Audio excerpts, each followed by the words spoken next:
ಆ ಮಹಾತಾಯಿ ಮಂಗಳಾರತಿ ಮಾಡಿದರೆ ಸಂತೋಷಪಟ್ಟು ಹರಿಸ್ತಾಳೆ ಅಂತ ಮಹಾತಾಯಿಗೆ ತಿರುಮಂತ್ರ ಹಾಕೋ ಹೊರಟಿದಿರಲ್ಲ, ಆ ಪಟಪೋಷಿ ಮಾಟಗಾರನ ಕಟ್ಕೊಂಡು ನೀವು ಉತ್ತರ ಆಗೋದುಂಟಾ?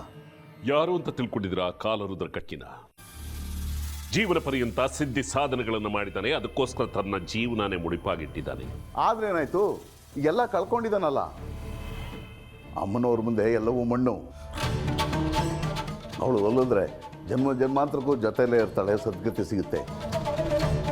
ಇಲ್ಲ ಮಾಡಿದ್ದೊಣ್ಣ ಮಹಾರಾಯ ಅಂತ ಅನುಭವಿಸ್ತಿರ್ಬೇಕು. ಸಿದ್ಧಿ ಸಿಕ್ಕಾಗಿರುತ್ತೆ, ಆದರೆ ದೂರ ಓಡ್ತಿರುತ್ತೆ. ಮಾಯಾಮೃಗ ಅದು, ಕಣ್ಣಿಗೆ ಬಂಗಾರದ ಜಿಂಕೆ, ಹಿಡಿಯೋಕೋದ್ರೆ ಲಂಕಾದಹನ. ಶ್ರೀಚಕ್ರ ಕೈ ಸೇರಿದ್ರೆ ಅದು ವರ, ಚಕ್ರಾಧಿಪತ್ಯ. ಅದಕ್ಕೆ ಕಡಕಿ ಸಹಾಯ ಬೇಕೇ ಬೇಕು. ಅವನಿಲ್ಲದೆ ಚಕ್ರ ಇಲ್ಲ. ಅವನು ಈಗಾಗಲೇ ಕೈ ಕೊಡ್ತಾ ಇದ್ದಾನಲ್ಲ, ಅವನು ಒಂದೊಂದೇ ಶಕ್ತಿಗಳು ಈಗಾಗಲೇ ಕಳೆದುಕೊಳ್ತಾ ಇದೆ. ಹೀಗೆ ಮುಂದುವರೆದ್ರೆ ಒಂದು ದಿನ ಅವನು ಈ ಭೂಮಿಯಿಂದಲೇ ಕಳೆದುಕೊಳ್ತಾನೆ. ಆಗ ಉಳಿಯೋದು ನಿಮ್ಮ ಹಣೆ ಮೇಲೆ. ಕಳ್ಕೊಂಡ್ರೇನಂತೆ ಪಡ್ಕೊಳ್ಳೋ ದಾರಿ ಹುಡುಕ್ತಾ ಇದ್ದಾನಲ್ಲ. ದೇಶಕ್ರೇ, ನಿಮ್ಗೊಂದು ಸತ್ಯ ಗೊತ್ತಾ? ನೀವು ಚಕ್ರಾಪುರಿ ಚರಿತ್ರೆ ಓದಿದ್ ನೆನಪಿದೆಯಾ? ನಾನೇನಾದರೂ ಒಂದನ್ನು ಓದಿದರೆ ಅದು ಶಾಶ್ವತವಾಗಿ ನನ್ನ ಮಸ್ತಕದಲ್ಲಿ ದಾಖಲಾಗಿರುತ್ತೆ. ಒಂದೊಂದು ಸಾಲನ್ನು ಬೇಕಾದರೂ ಹೇಳಬಲ್ಲೆ. ಹೇಳ? ಹಾಗಾದ್ರೆ ನೆನಪು ಮಾಡ್ಕೊಳ್ಳಿ.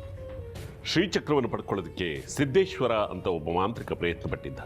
ಹೌದು, ಆದರೆ ಅದು ಅವನಿಗೆ ದಕ್ಕಲಿಲ್ವೇ? ಅದನ್ನು ಪಡ್ಕೊಳ್ಳೋಕ್ಕೆ ಅಂತಾನೆ ಈ ಜನ್ಮದಲ್ಲಿ ಅವನು ಬಂದಿದ್ದಾನೆ. ಆದರೆ ಶ್ರೀಚಕ್ರನ ನಾನು ಪಡ್ಕೊಳ್ತೇನೆ. ಅಭಿಮನ್ಯುವಿನ ತಿಳುವಳಿಕೆಯ ಒಂದು ಶ್ರೀಚಕ್ರನ ಪಡ್ಕೊಳ್ಳೋದು ಅವನಿಗೆ ಗೊತ್ತಿದೆ. ಆದರೆ ಹೊರಕ್ಕೆ ಬರೋ ದಾರಿ ನನಗೆ ಗೊತ್ತಿದೆ. ಶ್ರೀಚಕ್ರದವರೆಗೂ ದಾರಿನ ಅವನು ತೋರಿಸ್ತಾರೆ, ಶ್ರೀಚಕ್ರನ ನಾನೇ ಇರ್ತೀನಿ. ಅಂದರೆ? ಹೌದು ದೇಶಕ್ರೇ, ಆ ಸಿದ್ದೇಶ್ವರನೇ ಈ ಕಾಲರುದ್ರ ಸಿದ್ದೇಶ್ವರ ಕಡಕಿ.